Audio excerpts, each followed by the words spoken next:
A very good morning to all.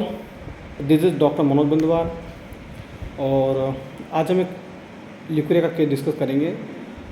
ये 33 years old female patient हैं और तकरीबन 2.5-3 साल से इनको ल्यूकेरिया की प्रॉब्लम है और इनके हस्बैंड मेरे पास आए थे कि सर काफ़ी टाइम से प्रॉब्लम है और ठीक नहीं हो रही है। तो मैंने पूछा कि और बोले कि बस हमने जाँचें वगैरह सब रिपोर्ट्स वगैरह सब करवाएंगे, बाकी सर आराम नहीं मिल रहा। पहले उनकी कमर दर्द होती थी तो काफ़ी हमने ट्यूब वगैरह लगवाए करें, बाकी कोई रिलीफ़ नहीं होता था क्योंकि काफ़ी डॉक्टर को दिखाया हमने। और फिर इसके बाद में अभी कुछ समय से उनको पेट में दर्द की समस्या शुरू हो गई है। तो मैं ठीक है पेशेंट को भेजा, तो वो पेशेंट को नेक्स्ट डे लेके आए। तो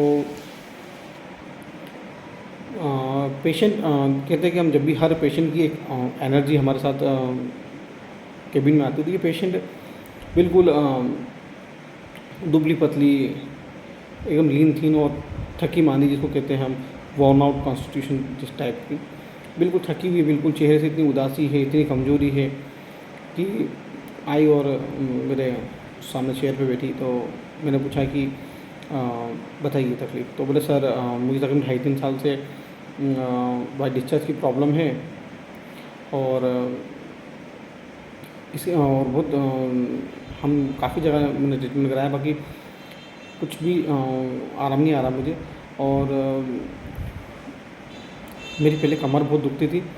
ये शुरुआत कमर से बाई डिस्चार्ज के साथ मेरी कमर तो दुखती थी, काफ़ी टाइम तक दुखती रही और उसके बाद अभी कुछ समय से मेरे पेट में भी पेट वाले हिस्से में दुखना शुरू हो गया। तो उससे बड़ी परेशानी होती है मुझे। मैं कि कब से शुरू हुआ? 6 महीने हो गए सर, बाकी ट्रीटमेंट कहीं भी बंद नहीं है मेरा। तो मैं कि और कुछ? तो बोले कि बस सर ये तो मैं कि आप दर्द के वक्त करते क्या हैं? जब आपको दर्द होता है तो आप घर में कैसे मैनेज करते हैं? कि आपको तकरीबन 2.5 साल से कमर का दर्द है, फिर अभी पेट का दर्द है, तो इतनी प्रॉब्लम के साथ आप घर में कैसे मैनेज करते हैं? तो बोला सर कि घर में सर मैं अकेली ही हूँ, क्योंकि ये अकेले सिंगल हैं, घर में एक ही लड़के हैं। तो मेरे घर में देरानी जेठानी तो कोई है नहीं, तो मुझे अकेले ही सारा काम देखना पड़ता है। और फिर इन बच्चे की टिफ़िन की चिंता, और ये भी सुबह जाते हैं तो इनकी टिफ़िन वगैरह, तो सर इस वजह से मैं लेट भी नहीं पाती हूँ, आराम भी नहीं कर पाती हूँ। तो घर के काम की भी चिंता बनी रहती है कि मैं सो जाऊँगी तो करेगा कौन? तो मैंने कहा और कुछ? बोले कि सर अभी कुछ समय से बहुत कमज़ोरी हो रही है मुझे, वो ताकत ही नहीं शरीर में बिल्कुल भी, ऐसी कंडीशन बनी हुई है। तो मैंने कहा कि इतनी ज़्यादा प्रॉब्लम के साथ में आप कैसे करते होंगे मैनेज वगैरह? कुछ इसके अलावा कोई अल्टरनेट क्या करते? बोले कुछ नहीं सर, सही बोलूँ तो ना, मेरी जो मदर इन लॉ, जो सासू माँ जो है, वो थोड़ी सी स्ट्रिक्ट हैं। तो मैं जब भी लेटने जाती हूँ ना, तो या लेट जाती हूँ तो वो काफ़ी बोलने लग जाती हैं कि बहाना बना रही है, ऐसा कर रही है, वैसा कर रही है। तो सर मेरा नेचर जवाब देने का नहीं है कि मैं किसी को जवाब दूँ ऐसा वैसा। थोड़ा डर लगता है घर में झगड़े होंगे, बोलचाल होगी मेरे लेटने करने से। मन तो मेरा करता है, मेरा जब कमर दर्द होती है ना सर, तो मेरा काम करने का मन भी नहीं होता है, इच्छा ही नहीं होती कि मैं कुछ काम करूँ। पर मैं सर मन मार के काम करती हूँ, मन नहीं होता मेरा कि मैं कुछ करूँ ज़रूर, पर मन मार के मैं अपना काम करती रहती हूँ। और उनको ज़्यादा जवाब वगैरह नहीं देती हूँ मैं, क्योंकि मेरा सर शुरू से स्वभाव नहीं है मैं कि उनको दूँ। तो मैं एडजस्ट कर लेती हूँ, ठीक है वो कुछ बोलेंगे करेंगे, इस हिसाब से मैं अपना काम करती हूँ। तो मैंने कहा कि और कोई प्रॉब्लम? बोले बस सर यही प्रॉब्लम है कि अभी कुछ समय से कमज़ोरी बहुत ज़्यादा आ रही है और बस यही सर तकलीफ इतनी है। तो हमने एक और चीज़ पेशेंट की फेस के थ्रू देखी थी। तो जनरली इस मेडिसिन का ये बहुत जैम इंडिकेशन है, जो एलेंस की नोट हुई है, बॉरिक में ये चीज़ काफ़ी मेंशन की हुई है। तो हम वो भी देखेंगे इस केस के अंदर कि एंड में हमने उसको भी सर्च किया, क्योंकि जनरली काफ़ी जो क्लासिकल प्रैक्टिस करते हैं वो सिर्फ उन्हीं चीज़ों के बेस पर कई बार ये मेडिसिन दे दिया करते हैं। बाकी अब हम थोड़ा सा डिफरेंट फील्ड में है, डिफरेंट तरीके पे हैं, तो हम टोटलिटी पे जाते हैं, उसके बाद ही सारा मेडिसिन प्रिस्क्रिप्शन होता है। तो सबसे पहले रूब्रिक जो है वो केबिन में घुसते से पेशेंट का बन चुका था, कि क्योंकि वो एक ऑब्जर्वेशन रूब्रिक है, पेशेंट बहुत थकी हुई है, बहुत उदास है, बहुत कमज़ोरी है। तो एक रूब्रिक है हमारे पास सैडनेस मिजरेबल।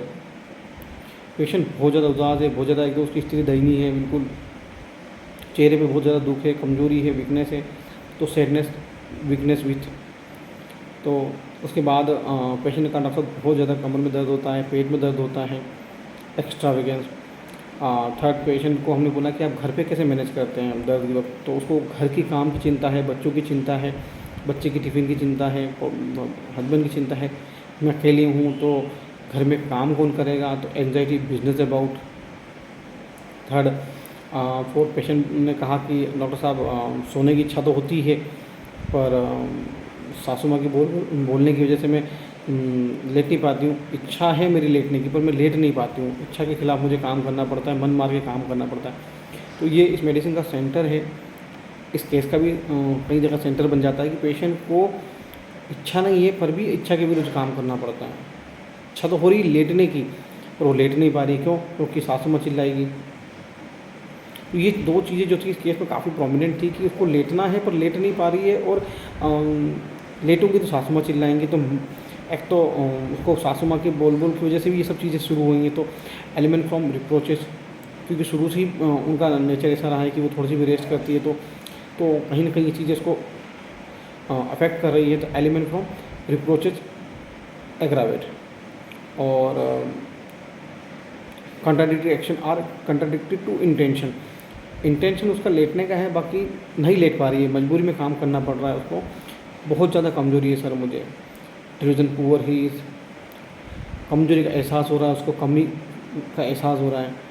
और उसकी सासू माँ थोड़ी सी स्ट्रिक्ट है, तो उसका माहौल घर का स्ट्रिक्ट नेचर का है बिल्कुल, उसमें वो जी रही है। तो डोमिनेशन बाय अदर एग्रावेट, घर के अदर उसको डोमिनेट कर रहे हैं, उसकी सासू माँ उसको डोमिनेट करती है, उसको आराम नहीं करने देती हैं। तो यहाँ एक और इस टाइप का रूब्रिक आएगा। और पेशेंट सासू माँ को रिप्लाई नहीं करती है, नेचर से बहुत माइल्ड है एकदम, और सासू माँ को रिप्लाई नहीं करना, हर चीज़ को भाप जाना, घर में झगड़े हो जाएंगे अगर मैं कुछ बोलूँगी करूँगी तो, घर की चिंता वाला समर्पण कर देना अपने आप को सासू माँ के चिल्ला चोट के सामने। तो ये यील्डिंग डिस्पोजिशन, कभी तो बहुत उदास रहती है, कभी यील्डिंग में रहती है। तो ये yielding disposition alternative with sadness, यहाँ पर तो ये मेडिसिन सिंगल में ही है।